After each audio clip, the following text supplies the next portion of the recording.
罪恶都市传奇》是 GTA 系列 3D 世界中的第6部作品，也是最后一部 3D 作品。本作最初在2007年的 PSP 平台上独家发行，后来由于其大获成功，所以在 PS2 上发行了主机版，最后甚至在 PC 上出现了移植版。罪恶都市传奇的故事发生在1984年，距罪恶都市的1986年还要早上2年，所以本作也算得上是罪恶都市的前传了。这一部的主角是罪恶都市戏份不多，还双双杀青的万斯两兄弟，一位在开场直接被抬走，一位死于汤米的手下，而这2位罪臣大冤种，他们的传奇故事是这样：1984年的罪恶都市，在一个阳光明媚的早上，一辆载着新兵担子的军车缓缓驶入了军营，而家境贫困的维克多·万斯，也就是我们的主角，为了给哮喘的弟弟治病，选择加入了美军。他所服役的地点就是我们最为熟悉的罪恶都市陆军基地，也是在这里开启了他在罪恶都市的传奇一生。一进军营，万斯就和班长杰瑞进行了一番友好的交流。Vic Vance reporting for duty, sir.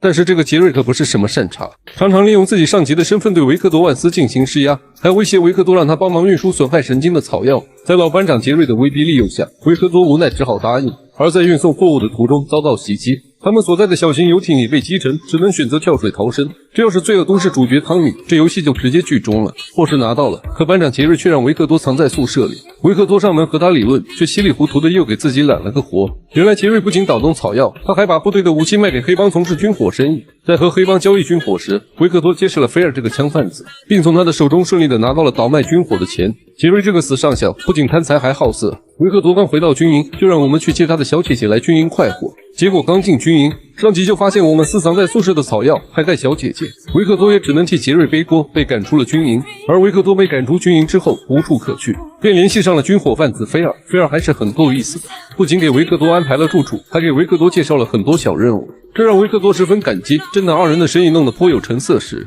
杰瑞突然找到了2人，因为军火贩子菲尔的上家就是杰瑞。杰瑞看2人干自己的脏活干得太多了，出于自身安全考虑，做了一个大胆的决定，准备安排杀手干掉我们。2人经过激烈的奋战，将杰瑞安排的杀手全部干掉。眼瞅着罪臣势不能待了，菲尔溜之大吉。而我们经过菲尔的介绍，也找到了新的东家，拖车帮的老大马蒂·威廉姆斯，他是菲尔的姐夫。而这个马蒂的脾气相当暴躁，还经常家暴菲尔的姐姐，也就是他的妻子路易斯。不过他也不是没有优点，他老婆挺漂亮的。在当打工人的途中，一来二去，和马蒂的老婆越聊越投缘，可算是癞蛤蟆看天鹅看对眼了。渐渐的，马蒂的老婆喜欢上这个温柔体贴，而且还不家暴她的男人。而马蒂的头上则是种满了整个青青草原的草，头上也是绿油油。后来马蒂对他的老婆越来越不好，就绑了路易斯，打算把她卖到风月场所。维克多见此情形想要阻止，但此时的马蒂已经下定决心，没办法也只能杀掉马蒂，救下路易斯。马蒂死后，2人彻底放飞了自我，开启了没羞没臊的幸福生活。最后在路易斯的帮助下，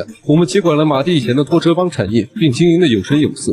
而在这个途中，我们还结识了古巴帮的老大文贝托，帮助他打败了墨西哥帮。女人事业都有了，还得了一个便宜儿子，而维克多从此也过上了扛头的人生。但这一切都因为他弟弟的到来而打破。维克多异父异母的弟弟兰斯·万斯来到了罪恶都市，这个小老弟可没少给维克多惹麻烦。这次来投靠维克多，是他找到了一个非常可靠的生意，倒腾美国傻逼牌草药。维克多非常讨厌草药生意，但是架不住小老弟的连哄带骗，半推半就的就答应了下来。在一次交易中，兰斯本以为找到了一位很好的草药买家，后来才发现这个人是个卧底警察福布斯。被我们发现后，对他进行一顿毒打，从他的身上问出了更多关于草药的情报。福布斯告诉2人，在傍晚时分，杰瑞会在码头和一批人进行草药交易。2人闻讯之后，立马前去抢劫一波，赚得了第1桶金。从此以后，兰斯·万斯就天天琢磨怎么白嫖大量的草药去卖。朋友们，可见在任何时候白嫖是不可取的，明白我意思吧？还不赶紧3连加关注！但谁也没想到，万斯两兄弟劫持的第1桶金不是杰瑞的，竟然是罪臣犯罪界的头部顶流门德斯兄弟的货。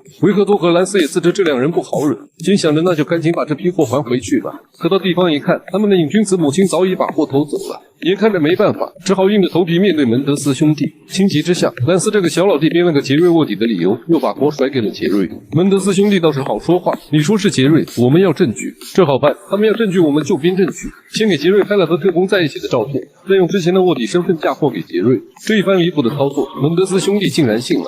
但是死罪可免，活罪难逃，我们又免不了成为了打工人，给门德斯兄弟打工当马仔。后来我们结识了女装大佬瑞明、上校广萨雷斯和大毒枭迪亚斯，他们都在互相利用维克多打击对方，扩张自己的地盘势力。殊不知罪臣就像一个泥潭，挣扎得越快，死得越惨。后来大毒枭迪亚斯在维克多的帮助下赶走了上校冈萨雷斯，现在罪臣就剩下了2大毒枭门德斯兄弟和大毒枭迪亚斯。而门德斯兄弟看到维克多帮助迪亚斯赶走了冈萨雷斯，就找到了万斯兄弟，告诉他们你们自由了，但是在这之前你们需要上交你们所有财产。那万斯兄弟自然不能答应，门德斯兄弟也不强求，没事你不答应我，我就干掉你。